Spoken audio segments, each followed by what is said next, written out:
but not everything should be hard all the time. And you Yeah. should be enjoying your life while you're on this mission of achieving success. Who does that? Like what man goes to a life coach? They don't teach you about the love languages. You're not taught about how to find your purpose. And I'm about to blow. I'm Tupac with the nouns and Biggie with the flow.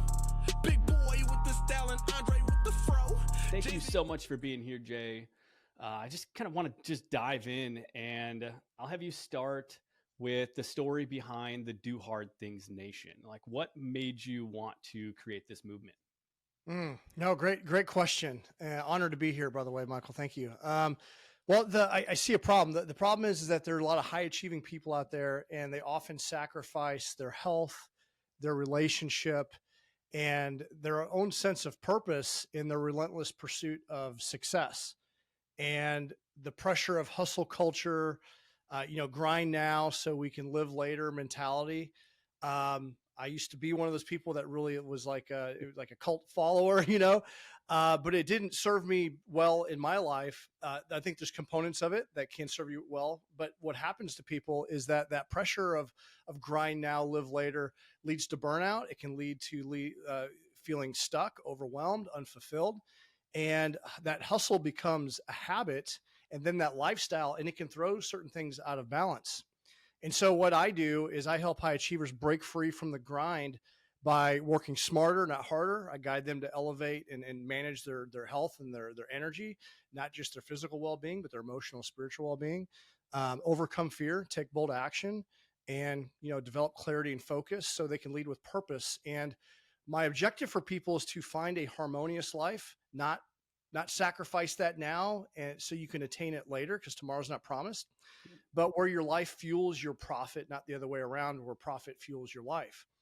And so that's ultimately what the Do Hard Things Nation is about. I think that there's a mental health crisis in our country. We weren't designed for all of the screens and the concrete jungles. And we live in an amazing time where we just have literally so many options. But I think that's kind of counter to our human biology. And I think we need to be doing hard things. We need to be challenging, and counter to hustle culture. Because yes, do hard things would, we do challenging things. I teach people to live a disciplined life, but not everything should be hard all the time. And you should be enjoying your life while you're on this mission of achieving success.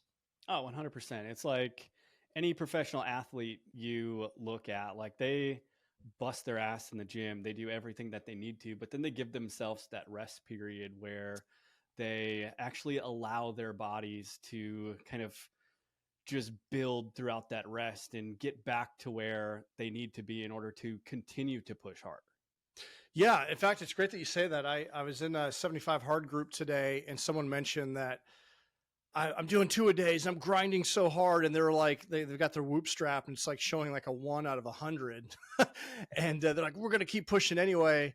And I'm a running coach as well. And I've got some experience, leading group fitness. And I'm like, okay, rest and recovery is training. It's a part of training, and we have to find balance in that. Yep. So I think this notion of like, there's an all-in complex as well.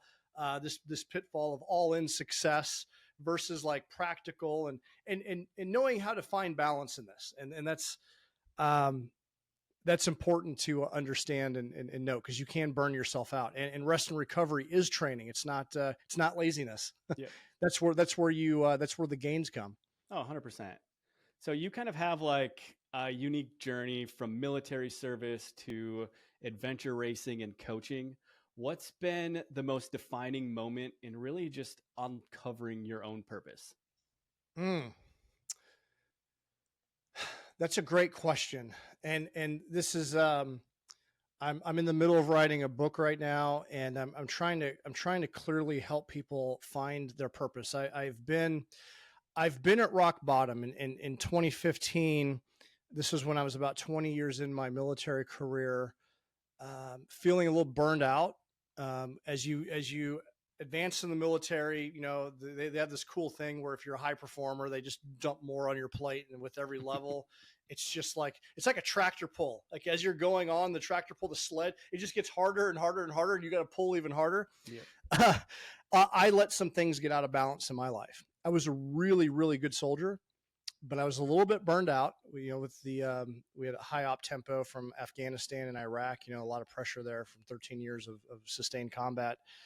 Even being stateside, there's just a lot of work that had to be done, and I threw myself in my work, and I was really good being a soldier, but I wasn't a great husband. And when I was home, I wasn't doing the self-care like I should be. As a warrior, we do physical training every day, and we're considered, warrior athletes, but I wasn't eating properly. I was drinking Monsters. I was eating out of a vending machine half the time. I wasn't sleeping well. I'd go home and kick back some beers, and the lifestyle. And it's an organization where you pride yourself on how sleep deprived you are and how you can operate without sleep. So from a health perspective, it wasn't great. I wasn't truly healthy. Um, I didn't know like love languages. I didn't understand that concept. So I was kind of, over time, disengaged from my wife, and we kind of, it ultimately led to divorce. And I think it was that culminating moment of, when she said that she wanted a divorce, and this time I mean it, that led me down this path of, oh my gosh, like how am I going to do this? Like how we have triplet daughters. Oh, wow. And I'm a failure. Because she wanted the divorce, and that's that's ultimately what happened. I was finishing up a very stressful command.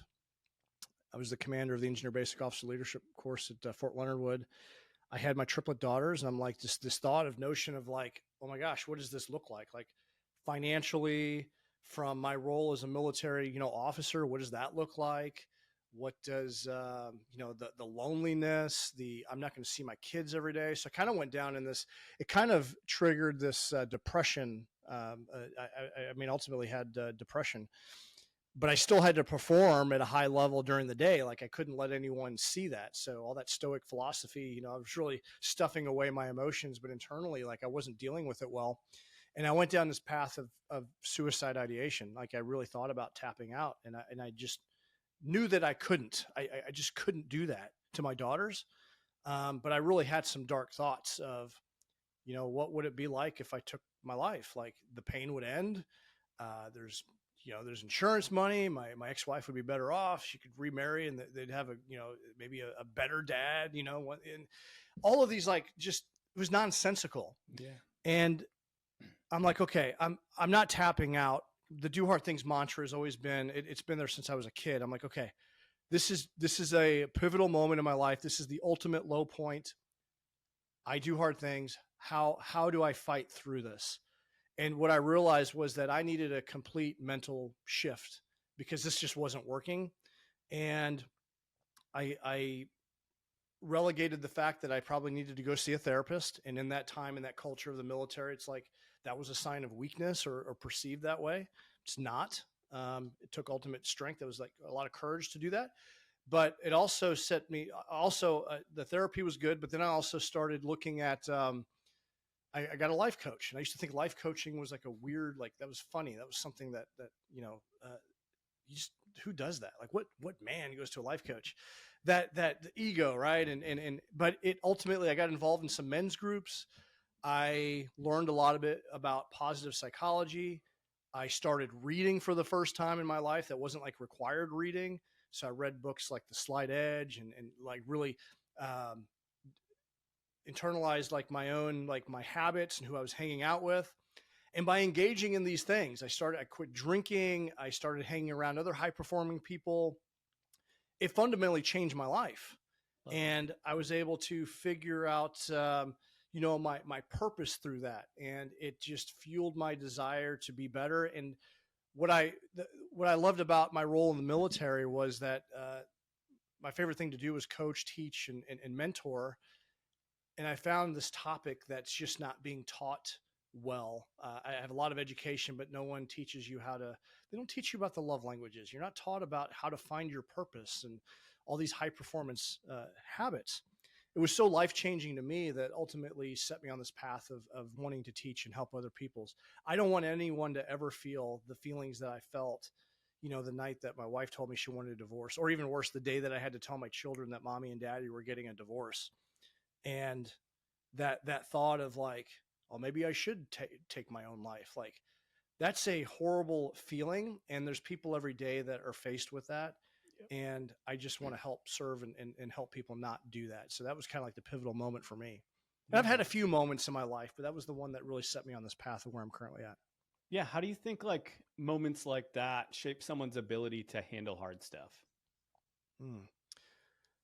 I think that you either further spiral out of control. Like, I think there's a decision point. Like, I think that's how people end up taking their own life, or how you end up becoming homeless or addicted to drugs. Like, you succumb to it, or you fight through it, because there's a lot of people that have incredible stories of overcoming a hardship. Yeah. One of my favorite books of all time is A Man's Search for Meaning by Viktor Frankl. And here's a man who survived numerous Nazi death camps in World War II. And how do you find purpose in one of the most diabolical, horrible situations? Why did some people quit where other people were able to endure?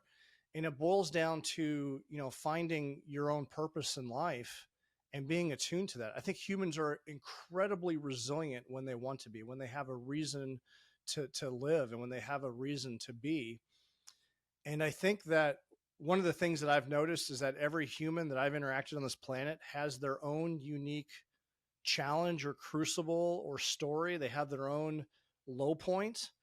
I think it's some kind of test from the divine. I don't know. Yeah. I'm not a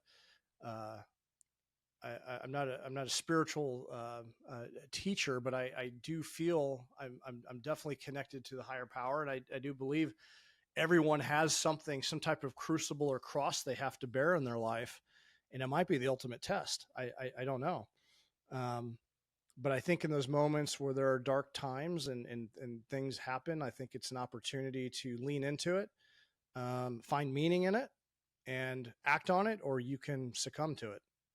Oh, 100%. I love that you brought that up, because like my past, I struggled with addiction, grew up in an abusive household, stuff that I wouldn't wish on my worst enemy. And like throughout that time, I lost my faith for a long time in it, because I was like, how could there be a God that lets such horrible things happen to such young children? And really what I've found after I started rekindling my connection with Jesus and all of that is like, he put me through that to give me a bigger purpose and to give me a bigger mission, and to put me onto what he had called me on this earth to do. So Yeah. I love that you brought that up, because I do think that like faith can play a huge part, and I do think that people get put in these things, and you can either catapult yourself forward with it, or you just kind of stay the same, and unfortunately you just let it kill you from the inside out. Yeah, I've done so much like personal work on myself, and I love that you bring that up, because this may sound like way out in left field for some people, given the horrible things that have happened to people, but I have learned a framework and processed some of the horrible things that I've had happen in my life, from divorce to war, abuse as a child, and learned how to be thankful those things have happened to me, because they have made me the man that I am today. Yep. And when you can do that, it gives you incredible confidence and really the ability to help other people, because everyone has some form of this. And that's a very empowering thing to be able to do that. I know it might seem like it is a path to walk to go through that. It's not like an overnight thing, but there is a pathway to take these things and look at it in a way, a lens of like gratitude, which might sound very, if someone were to tell me that, 10 years ago, I'd be like, Yeah. crazy. It's but hard to think about it that way when you're going through it, because Yes. I had the same thoughts. Like, I was not grateful for anything or any of it. And once you like, there's something like one shift in your mindset that has to happen. And once that happens, like everything is just so much more crystal clear, and you can take a step back and not be objective with your thinking, and you can actually like see it from a third person perspective, like they say, like, hey, we're going to be laughing at this in 5 years from now if you do something Yeah. super embarrassing. Yeah. And you can get there if you're willing to do the work, or if you don't do the work, and you know, it can be an anchor. It can really drag you down. So Yeah. it's just learning to be able to navigate through that. And it took a lot of work, and it took me personally to get to rock bottom to finally be like, okay, I've got to figure out how to deal with this. How are some people so happy and so successful in their health and their wealth and everything that they do? Like everything they do, like seems like they everything is just like perfect in their life. Now, the reality is not everyone has a perfect life, but some people appear to go through life effortlessly. They are doing some things differently, and they are navigating life differently, and learning those things just gives you an advantage. Yeah, and I think with social media, like it's so easy to fake having it all together. So Yeah. when you actually like look deeper into them or meet them in person, you start to realize that, you know, they're on the same level as you. There's nobody higher than you. From Yeah. my perspective, there's nobody higher than you than God. Um, so like we're all humans. We all go through the same stuff. Somebody may have a better season in their life than you're having right now, but Yeah. once your season changes, like there's nothing stopping their season from changing as well. Yeah. Social media is like when we had the Olympics in China, and they had the marathon course, and it was like they put up the fake facades all the way down. That's kind of like what social media is. Like there's if you look behind the curtain or behind the wall, you'll realize that everyone is broken in some way, shape, or form, and everyone's putting their best foot forward, and you're not seeing everything. Yeah, And it's I like think we got to be careful. the comedy movie with King Jong Un. I can't remember the name of it, but they like With the went. puppets, What was that? Team America. No, his James Franco was like the main actor in it, Oh, and he went to like do this interview with them, and then they like toured around North Korea, and all the fruits inside of the grocery store were plastic, yeah, just to make it look like it was real and people were eating and yeah. all this stuff. So That's what a lot of people are doing on their social media for sure. yeah, So you gotta be careful of that. It's the comparison. You fall into the comparison trap if you're not careful. yeah, and then that just leads to depression and all of Yeah. these other things. Absolutely. Uh, Yeah. Before we move on, I want to talk about like habits, like sleep or mindfulness. Like, why do you think that those just small changes can make such a big difference in somebody's life? Oh, because I mean, yeah, that's these are the things that are easy to do and easier not to do, and we cut corners. I think that because we live in this incredibly abundant society, we have like, I don't know, it's like every minute of our day is like jam full of like stuff to do. We're taking in information, we are doing stuff, we're constantly scrolling or multitasking, and we're not taking the time to slow down. This is one of the I talk about like the action modes, intentional action modes, and you need to find like time for the pause mode. Yeah. And there's power in like meditation and not taking in any information, to sit in silence and solitude. So you give your brain the time to process everything that's on your mental dashboard. And I think what's happening, we weren't designed to take in the amount of information that we're taking from all the different screens and all the different, angles of information between email and everything else that we're doing, and top of like working long days and multitasking.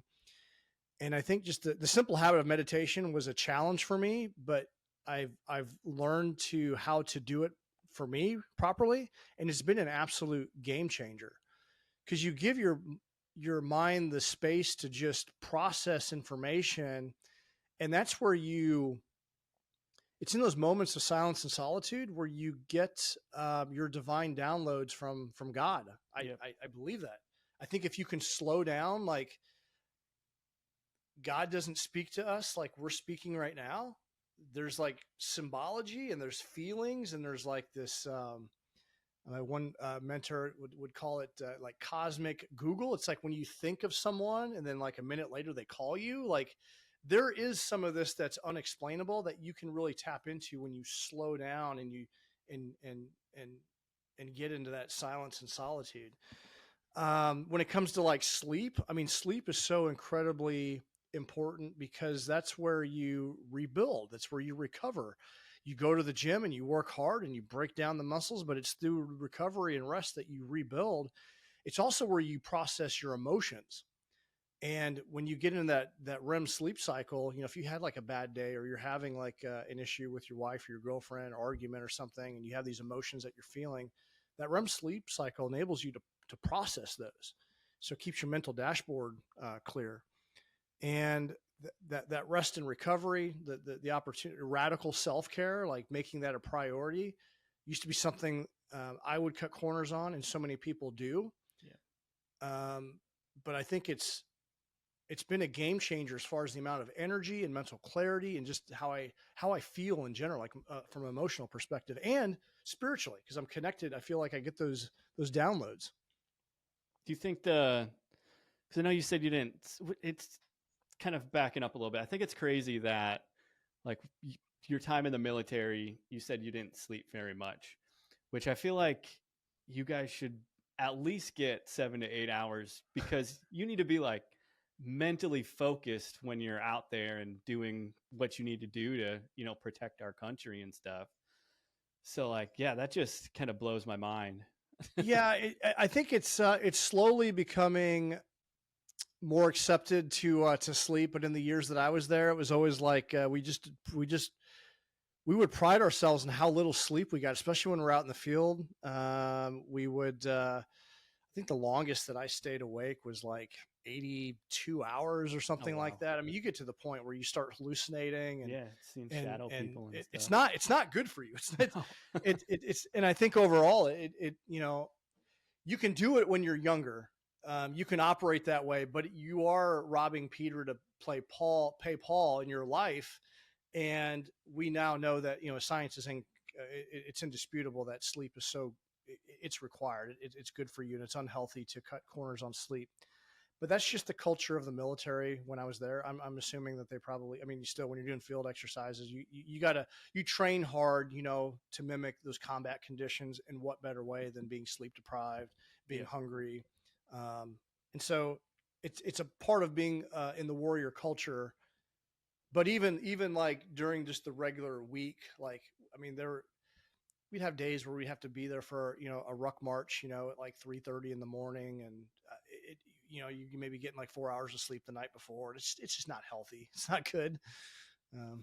So Do you still get up super early like that, or like what's your morning routine? 4:45 is like the earliest that I get up, and it's because we do a run group on Tuesdays and Thursdays, and it's at 5:30. And I always tell my wife, like, for me personally, like, I appreciate the Jocko every day with his 4 o'clock watch.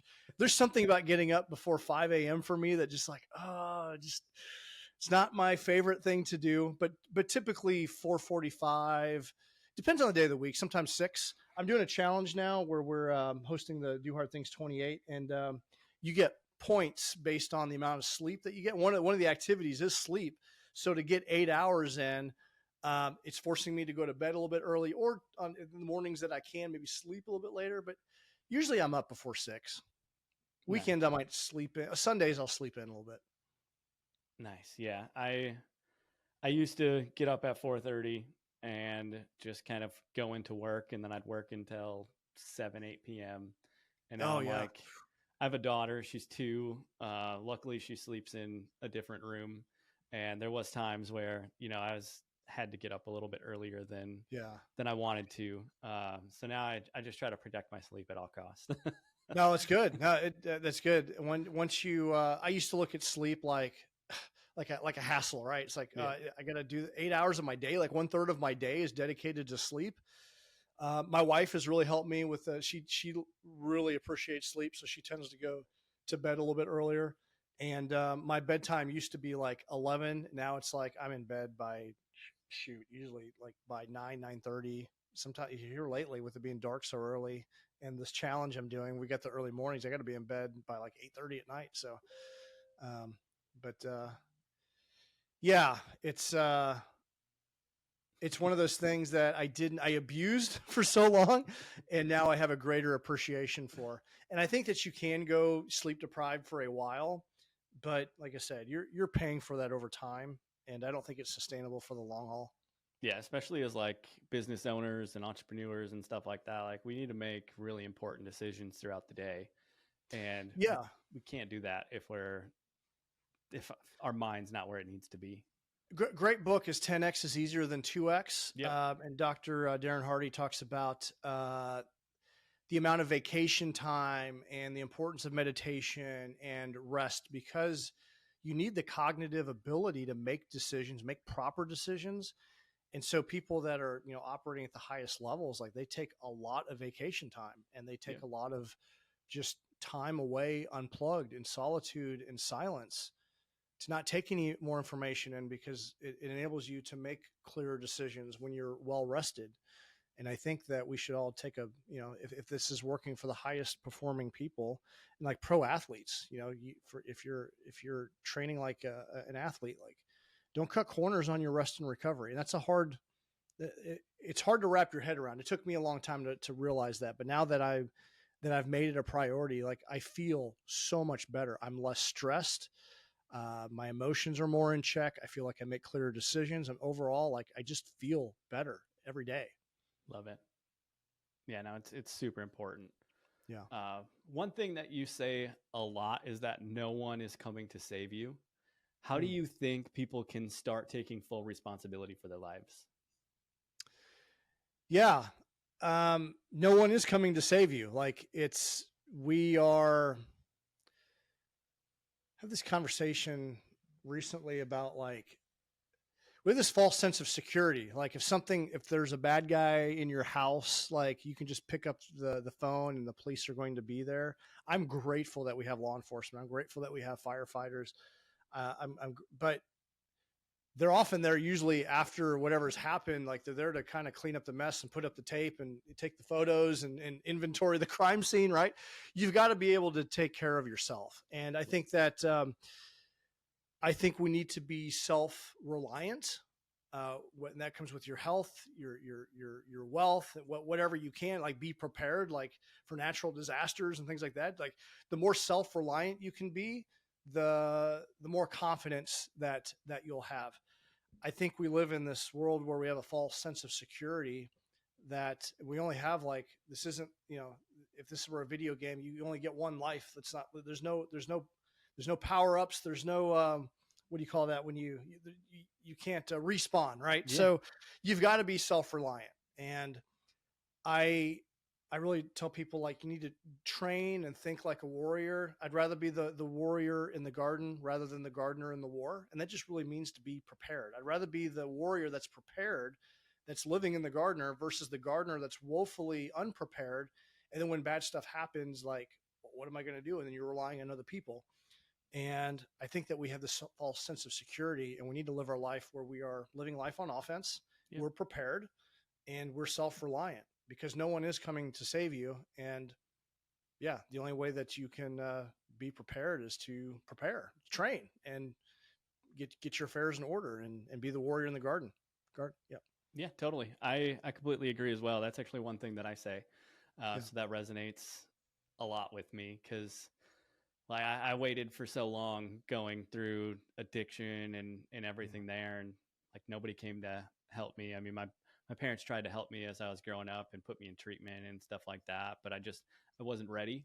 So once I got to that point, it was like the only person that was going to help me get out of the hole that I dug myself, which I think a lot of people don't take responsibility for where they are in life and what they have gone through. And although I've gone through a lot of dark stuff as well in my past, like I can't really take responsibility for that actually happening, but I can take responsibility for how I respond or react to those things. And I think that that's one thing that we're missing a lot of in today's times, is just people taking responsibility. And it's just so easy for people to just point blame on everybody else and not look at themselves and be like, I'm the fucking problem.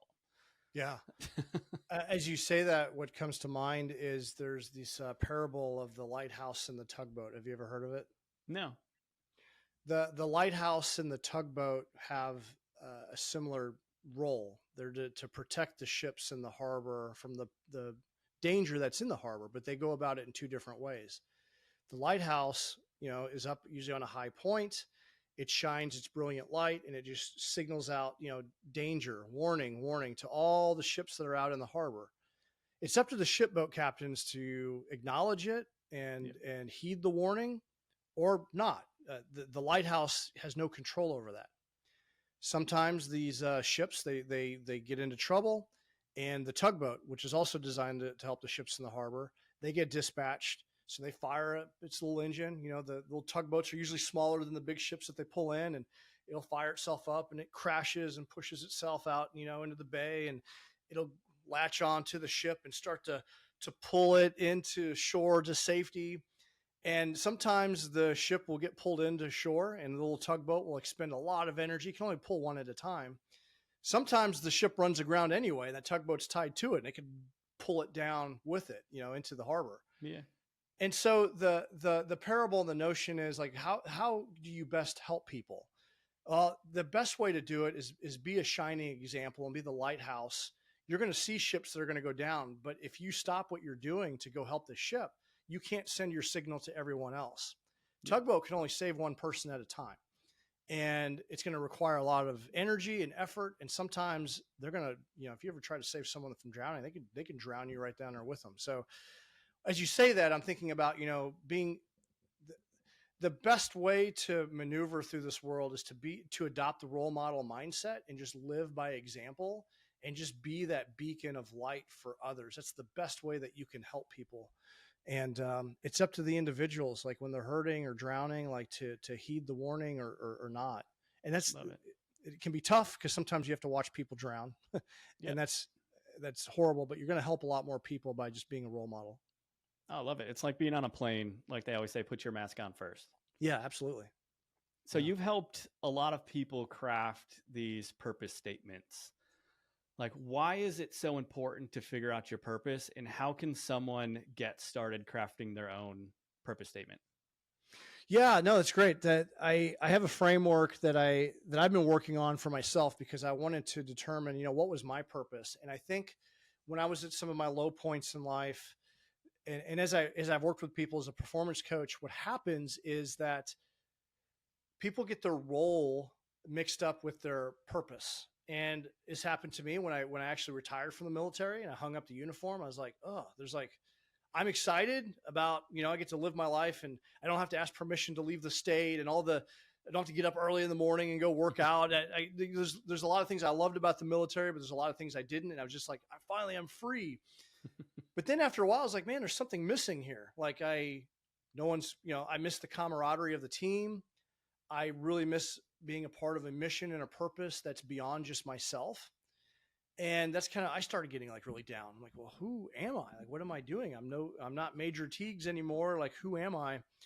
And this happens to a lot of veterans. It happens to a lot of people that retire from one career field to another. It happens to a lot of parents, mothers who, they take their kids to soccer practice or dance recital all these years. And then they graduate high school and they move cross country to go to college. Your purpose is tied into a role that you've had, and that role changes. And then you find yourself like, well, what am I doing with my life? And I think what I teach is how to your purpose transcends all of your roles. We typically have 7 roles in life, 7 to 8. I think that's what Covey says. Like I'm a Christian. I wear different hats. I'm a Christian. I'm a father. I'm a husband. I'm a performance coach. I'm an endurance athlete. I have all these different roles. Yeah. And none of these roles are my purpose. I have a purpose and I get to live my purpose through these various roles. The pitfall people make is like, we have one of these roles and becomes our purpose. And then that role changes. And it's like, oh, who am I? So the first thing that I would encourage people to do is really think about like, what are your purpose statement should be like an overarching statement of all of your roles. And there's another tool that I help people with through a manifesto where we really get clear um, on their roles and how their purpose kind of shines through that. But for a just general purpose statement, it should really remind you of how you want to show up. Like what I tell people to do is like, what are some words that would describe the best of who you are?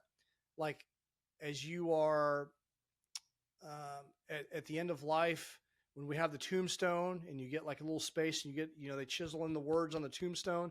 What would be some of the words that you would be proud to have on the tombstone? If I were to ask your children or your significant other to describe you, these would be the words that would light you up. And like, they would just, these are the words I want to be remembered as.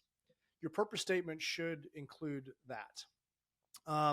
It should remind you of how you want to be. Like, what are the actions that you do? Like, being loving and adoring, or maybe inspiring others. But there should be some action words in there. And then ultimately, like, what is the so what of my purpose? Like, who am I? And it's usually tied into helping others. Humans are interesting in the way that we are very tribal. And unless you're a narcissist, you typically want to help other people. We do things for the benefit of the tribe. We will do more for others than we will ourselves, hence why accountability is so important. And so our purpose statement should tie in those things. The words are character traits of how we'd like to be remembered as, how we'd like to show up on a day-to-day basis, the actions that we want to continuously do, and then what is the byproduct? Who are we here to serve and why? How are we helping other people? And I think you can craft that into an overarching purpose statement that can be shined in all of your roles and everything that you do. I love that. No, it's super straightforward and super clear, and it's super powerful. Like, really is, because a purpose is like your lighthouse. It's what's guiding you through like life and where you want to go. And it's really good to be able to look at and be like, okay, are the actions that I'm taking today actually helping me get closer to my purpose, or is it taking me further away? And it just allows you to kind of like calibrate your entire life around that specific thing. We know the power of affirmations. This is like the ultimate affirmation. Yep. So I'll share mine just for an example, if you don't mind. Yeah, go ahead. So the purpose of my life is to be fully alive and present, to be intentional and appreciate my loved ones, to use my talents and abilities to add value to the world. I inspire and challenge people to raise their ambition, face their fear, to develop grit and discipline, and help them lead better so they can be a role model for others, so they too can be to live a more purposeful, fulfilling, and happy life. So it's kind of like a little bit more general. Yeah. Reminds me of how I want to be, even if I'm acting like I'm frustrated or I'm having an off day. Like, am I feeling fully alive and present today, or am I distracted and being a jerk? Am I appreciating my loved ones? Sometimes I get frustrated at them or they're not showing up, and I'm like, ugh. So reading your purpose statement kind of reminds you of the best of who you are, even emotionally. You might not be there. Yeah. And then and it's another lens of, if you're having to make like a big life decision, it's another filter of decision making. Like, is this in alignment with my purpose and what I ultimately want to achieve here on this earth? Is this the type of person that I want to be? Does it support that? Because if it's not in alignment with your purpose, it's going to go sideways. It's just a matter of time. Yep. So it's a thing that I wish more people had the opportunity to do. I had to learn this through, a lot of high level coaching, and I've been through a lot of programs. You think that this would be something that they would teach you in school or church, and there are some, you can find it, but it should be everyone should know their purpose statement. And what I find is often people, they don't have this. So I help them create that. And they feel really good about themselves when they do it. Yeah, I mean, we're busy learning parallelograms in school. Yeah. I was just talking to my wife. Yeah. And I remember being in elementary school, and they were teaching us how to draw like musical notes and stuff like that, like B minor, all of that. And I was talking to my wife. I'm like, yeah, I'm really glad I learned how to draw those, because I've totally used that skill throughout my entire adulthood and don't need to know anything about taxes or how to actually like keep money and budget and all that stuff. It's wild what they teach you and don't teach you. Yeah, school was designed in the Industrial Revolution, and it was designed for conformity. Yep. And I kind of believe that The Matrix was a documentary, and I think that school is designed to it's designed for programming, Yep. and we're learning things, and they're keeping things out that would empower you, and I think it's unfortunate. But that's ultimately like on my own journey. I'm like, why don't I know these things? Like these, um, and that's why I think that getting involved in the personal growth and development journey is prudent for everyone, because there's things that weren't taught to you that will fundamentally change your life and make your life better.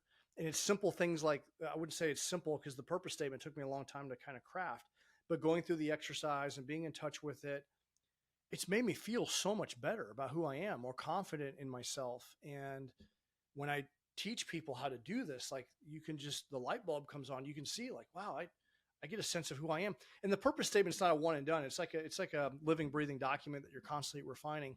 Yep. But when you have that, it is very empowering. And it's like just a Jedi mind trick to when you're having a bad day, you go and read your purpose statement and you sit with it for a minute and you get in that 0 point energy of meditation and just being in silence and solitude. It can change your energy level and your frequency and how you feel and show up. Yeah, and, that's one. being able to be in command of your emotions. It's a powerful thing.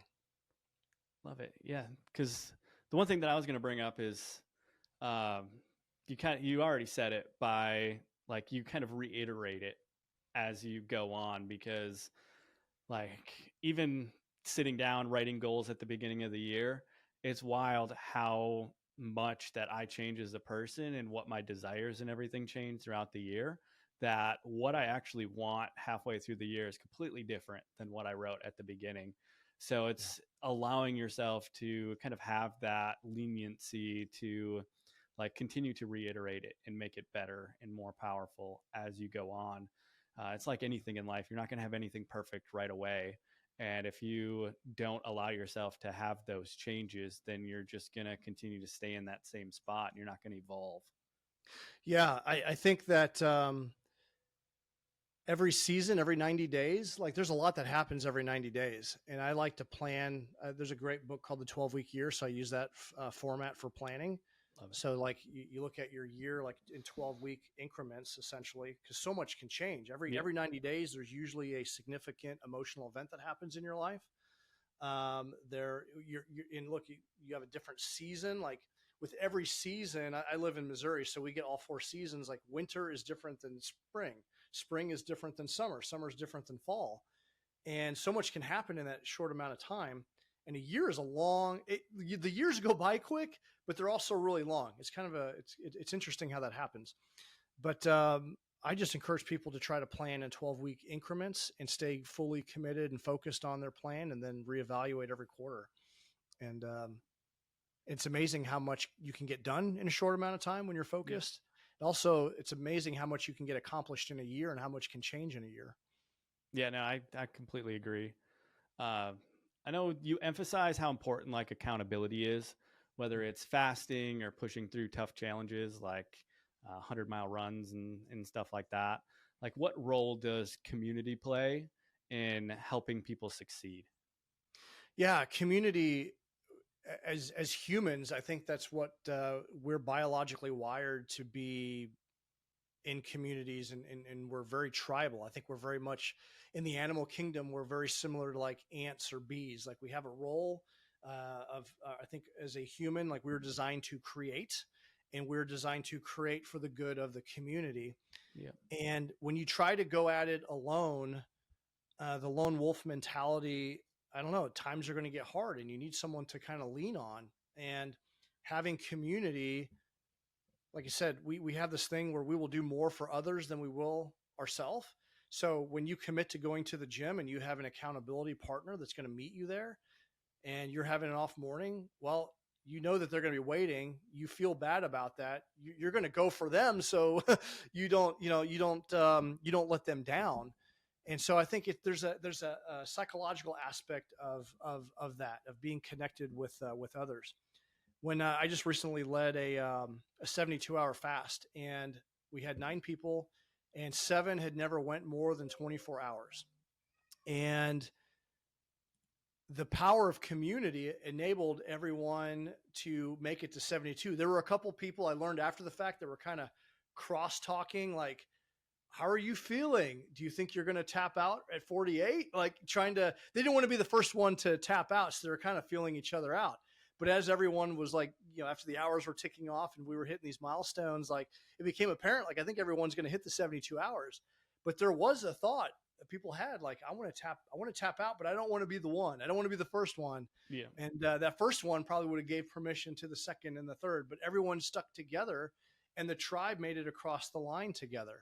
Love that. And that level of, in every, out of the 7 that had never, went more than 24, that's what they said. The key to success was the accountability of, being with this group and not being the first one to tap out. And so there's a lot of power in accountability. And when we're doing hard things, I know I do adventure racing, and we typically have 2 to 4 person teams. It really makes a difference when you're going through a very difficult period where you're tired and hungry and you're in a low, but someone else is still kind of like,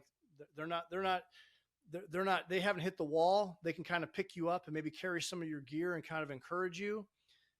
Eventually they're going to hit the wall, and then you're going to climb out of that, and you're going to be there to be able to support them. Yeah. And having that accountability enables you to get through those low points, because we're all going to have them.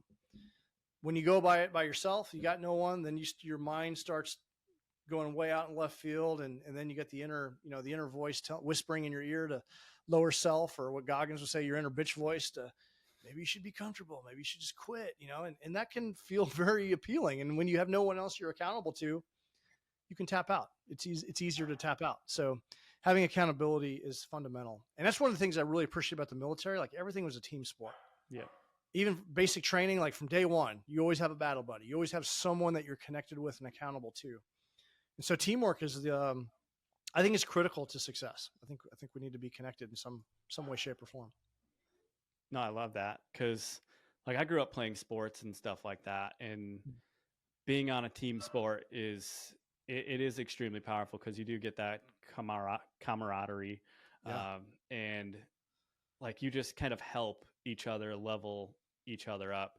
The problem is sometimes you get somebody on your team that's kind of like a bad apple, and that person kind of weighs down the entire team. I'm sure you've seen that in everything that you've done in life. Yeah, there are low performers, poor performers that are out there, and their attitude can, their negative attitude can spread like wildfire if you're not careful. You got to contain it. And from a leadership perspective, I think I have to have the candid conversation with them. Like, this is what I see. You're not performing. What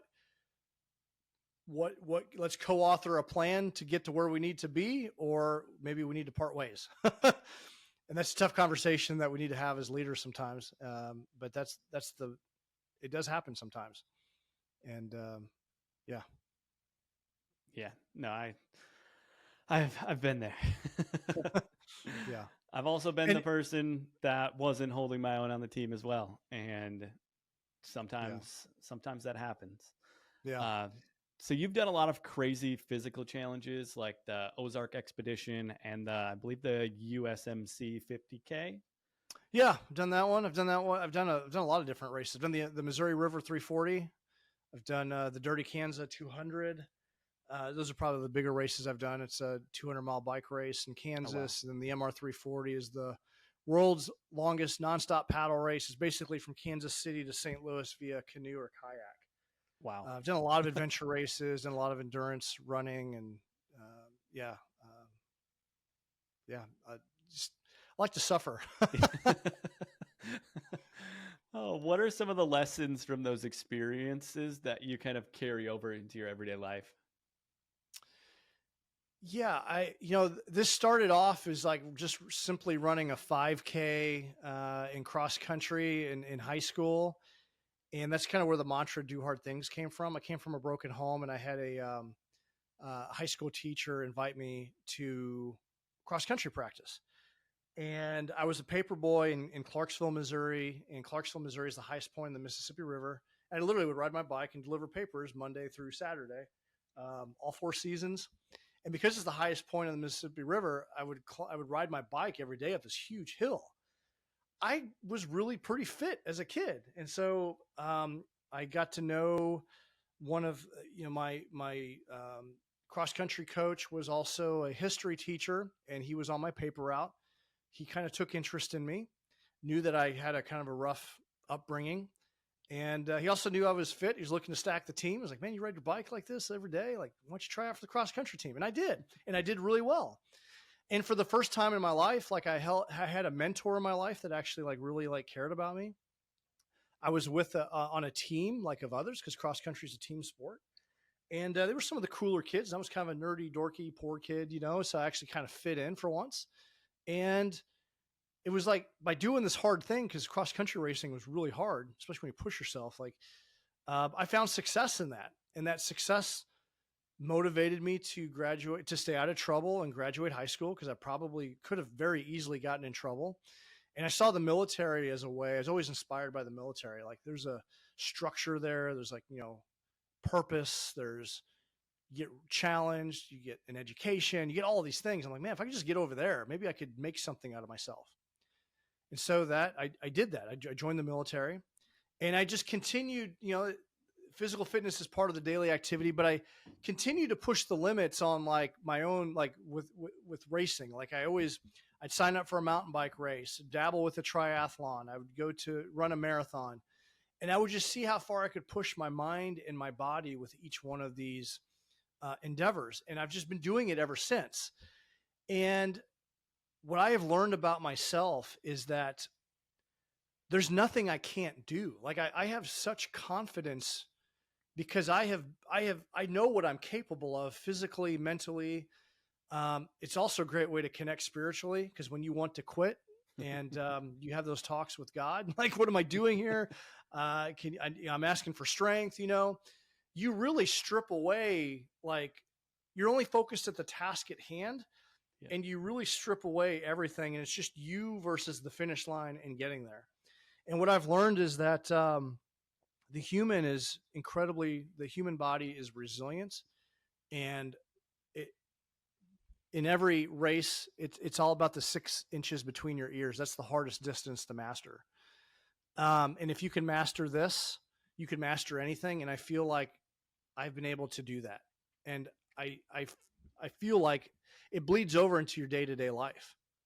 And so when people ask me why I do that, I mean, you either get it or you don't, I think. And I think people that do it, they do it for those reasons, because there's just something spiritual that happens. You really get to test your grit and your mettle, and it just bleeds over, and it forms in the form of confidence, and it bleeds over into every other aspect of your life. Yep.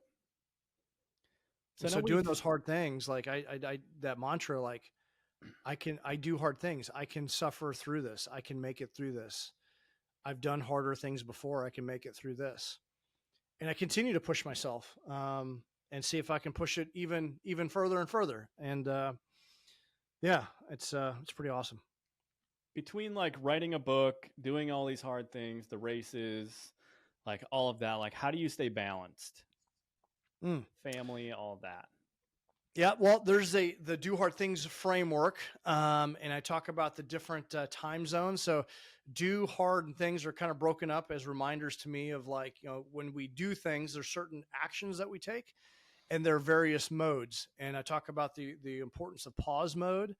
I think that we need adventure mode, we need creation mode, and we need restore mode. So when I look at my calendar and I'm blocking things out, like, okay, when in the day am I in silence and solitude, meditation, or simply just taking just some downtime for myself, driving with nothing, So finding those moments, finding moments of adventure where you are the star of your adventure, a compelling adventure where you're doing a leading edge experience of some kind. is very powerful. So it could be as simple as, going to run a 5K. It might be, taking my wife to this new, like really exciting, like dinner experience, this amazing steakhouse, and it's making memories. It's an adventure. It's not watching TV and living vicariously through someone else. It's you living your life and doing things that make you feel alive. Like, what is your bucket list? And go do those things. Go jump from a plane. Which is, my wife and I got married we did a skydive wedding. Doing these adventures, like that's where you make incredible memories in life. Creation mode is working with your purpose, and that's where you make a living. And there's this cool thing called an ikigai. It's a Japanese way of helping you find your purpose. But what are the things you love? What are the things that you're really freaking good at? What are your gifts and talents? And how can you add value to others? And in a way that people will pay you for that. And that's your creation mode and being able to create. Humans were designed to create. So how do we do that? And then there's restore mode. This is where radical self-care, sleeping, rejuvenating yourself, go get the massage, taking care of yourself, doing that deliberately. So finding balance is really engaging in those zones. And it's not all about creation zone. It's not all about work. It's about taking care of yourself, about having silence and solitude. It's about really, your radical self-care is a priority. It's not a luxury item. You have to make this a priority. That's how you find balance and everything. And when I started doing that, my life became infinitely better. I feel at 46, like I feel amazing. I have the best energy that I've ever had in my life. I feel more emotionally stable and solid than I ever have because I have like incredible balance in that. Hard are your 4 pillars of life: your health and wellness, your affluence and wealth, your relationships, and then your development, your personal growth. And so taking care of your health, your emotional well-being, physical well-being, spiritual well-being, critically important. I feel that pillar makes every other life arena better. Affluence and wealth, the more financial abundance you have, the more the ability, you have greater abilities to have choices. Your relationships, the greatest human desires to feel loved and appreciated. So having deep connected relationships are important, whether it be with your partner, friends and family, business relationships. A toxic relationship can feel like hell. It can feel awful. I've been in that I've been situation. There as well. Yeah. And so we want fully charged relationships. And then finally, development. If you're not growing, you're dying, from the great Tony Robbins. And I think that the constant pursuit of excellence and knowledge and learning, sharpening our saw, I think is really important. And then the things are really the outputs at the end of the day. Like, what are the outputs? As you look back at your life, like, what are the things that truly mattered? Like when you envision yourself on your deathbed, what are the things that you're going to look back on that you really appreciated that you did or engaged in? No regrets, right? So finding balance is deliberately like looking at that as a checklist. And as I map out my year, like I got my big ass annual calendar, like I've got it broken down, color coordinated. And it's not just about work. As a high performance coach, usually when I work with a client, first thing we do is we open up the calendar. Where's date night? Where's the gym? Like, where are your adventures? Where's your self-care? And we've created the habit of hustle culture of work, work, work. And everything else is like, we're just a byproduct of whatever time I have left over. I'll just do whatever I feel like. It's going to be very reactionary. It's not time management. It's life management. Yep. And you got to treat everything with the equal reverence. And when you do that, you'll have more balance in your life. Oh, 100%. So that was like a quick masterclass, a high level overview of what I do and what I teach. No, I love it. Do you actually, do you have is it called the Big Ass Calendar? Yeah. I forgot the dude's name. Is it Itzler? He was the guy I just bought that one and got it hung on my wall as well. I use that and it's awesome because I can see my whole year up there. And the story of Jesse Itzler with David Goggins. You ever read that or seen that? Yep. Yeah, Living with the hilarious. Yeah, great book. So I know we've covered a lot today. Like, what's next for you and the Do Hard Nation in 2025? Yeah, currently, I had taken a pause from the podcast, but I'm going to fire the podcast back up. We're currently doing a 28-day challenge. And I'm going to be running those throughout the year. We've got Taji 100 in February. It's an annual event where we run 100 miles. It's virtual, so you can run, bike, swim. And then for me personally, I've got I'm going to be hiking Machu Picchu. So that's a big one for me personally. I'm looking at putting an expedition together for Kilimanjaro. So like the Fearless Leader blueprint with a retreat to climb Mount Kilimanjaro at the end of the year. And I'm looking at maybe doing so. I got the Unbound Gravel 350, which is my next A race. So it's 350 miles in 36 hours in the Flint Hills of Kansas. And so those are the big highlights for the year. What I got going on? Love it. Yeah, just looking to continue to grow the community and work on my own personal goals. And then at the end of your journey, if there's one message that you want to leave behind, what would that be? Do hard things. Like when you are faced with a situation, like if there were a billboard, it would say "do hard things" on it, right? And as I've been spreading this message, it resonates with people. I get text all the time, like, you know what? I went to this funeral and I needed the strength. I love what Jordan Peterson talks about. Is like, be the monster, right? Have the strength to be the one at the funeral that doesn't lose it. That can be a strength for everyone else. And I've had people send me a message wearing a "do hard things" shirt underneath, and just realize that you can do hard things. Life doesn't have to be hard, but when you have a disciplined life, be the warrior in the garden versus the gardener in the war. Yeah.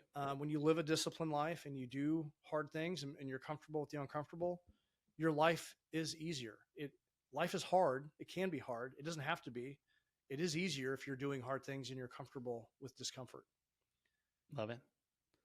Well, Jay, thank you so much for coming on here today. If you want to let everybody know where they can connect with you, where they can become part of your community, and then I'll put it in the show notes as well. Yeah, you can go to dohardthingsnation.com. That's our website. We're on all socials. I'm also Jay at Jay Tiegs, Tiegs. That's it's a unique name. I also have my own personal website, Jay at jtiegs.com. You can go there and you can connect with me. I'm pretty well on all socials, so Love it. Look forward to connecting. Thank you again for being here, and I look forward to continuing to watch you fulfill your purpose. Yeah, Michael, I appreciate you having me here. Thank you. Of course.